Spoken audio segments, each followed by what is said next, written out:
আমার মতো লক্ষ লক্ষ মানুষ বিএনপি নিয়ে কেন ভাববে?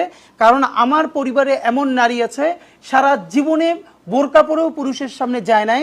আমরা যখন ছোট 5-6-এ পড়ি 2001-এর নির্বাচনে আমার নানিকে রিকশায় করে ধানের শীষে ভোট দেওয়ার জন্য নিয়ে গেছি বুথের মধ্যে পর্যন্ত, যে ধানের শীষে ভোট দিতে হবে নইলে দেশ বাঁচবে না। বেগম জিয়া বলেছেন যে দেশ বিক্রি করে দেওয়া হবে। সুতরাং এখন আমরা কথা বলবো না বিএনপিকে নিয়ে কে বলবে। বিএনপির এক ঘরানার বুদ্ধিজীবী অথবা কিছু রাজনীতিবিদদের সন্তান যারা বিদেশে থাকেন পুরো সময়টা ধরে অস্ট্রেলিয়াতে থেকেছেন, তাদের ফেসবুকের আইডিটা পর্যন্ত পাবলিকে ছিল না, লক করা ছিল।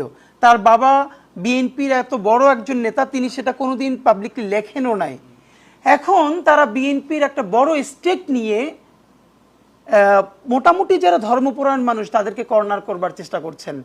এই যে বাঙালি মুসলমানিত্ব নিয়েই যারা রাজনীতি করতে চায়, এর মানে কি এই যে মুসলমান সে কি এখানে মুসলমান পরিচয় অন্য কোনো ধর্মকে কর্নার করে? কোনোদিন তো করে নাই।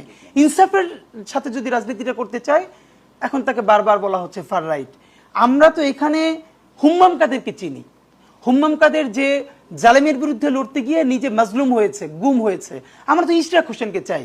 ইশরাক হোসেনের এখন পলিসিতে অনেক ভুল থাকতে পারে, কিন্তু সে তো তার কর্মীর সাথে রক্তাক্ত হয়েছে, তার কর্মীকে রেখে পালায় নাই, কিন্তু যে কোনো দিন দেশে আসে নাই, এমনকি ফেসবুক প্রোফাইলটাও পাবলিক করে নাই। এখন যদি তারা এসে ওরকম একটা বড় স্টেক নিয়ে যারাই এই ভালো কথাগুলো বলতে চায় তাদেরকে কখনো জামাতি কখনো ফার রাইট করে করে এই পলিটিক্স দাঁড় করাতে চায়, এইটা তো হইতে পারে না।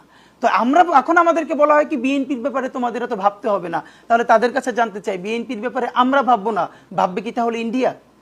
হ্যাঁ, আমি কেন ভাববো? আমার মতো লক্ষ লক্ষ মানুষ বিএনপি নিয়ে কেন ভাববে? কারণ আমার পরিবারে এমন নারী আছে সারা জীবনে বোরকা পরেও পুরুষের সামনে যায় নাই। আমরা যখন ছোট 5-6-এ পড়ি 2001-এর নির্বাচনে আমার নানিকে রিকশায় করে ধানের শীষে ভোট দেওয়ার জন্য নিয়ে গেছি বুথের মধ্যে পর্যন্ত, যে ধানের শীষে ভোট দিতে হবে নইলে দেশ বাঁচবে না। বেগম জিয়া বলেছেন যে দেশ বিক্রি করে দেওয়া হবে। আমার নানি, আমার পরিবার এরকম অনেক সারা জীবনে বাসা থেকে বের হয় নাই, তো তাদেরকে আমরা রিকশায় করে নিয়ে গেছি কেন? তখন তো আমরা ছোট। কারণ এই দায়ের জায়গা থেকে যে বাংলাদেশকে বাঁচাতে হবে। সুতরাং এখন আমরা কথা বলবো না বিএনপিকে নিয়ে কে বলবে।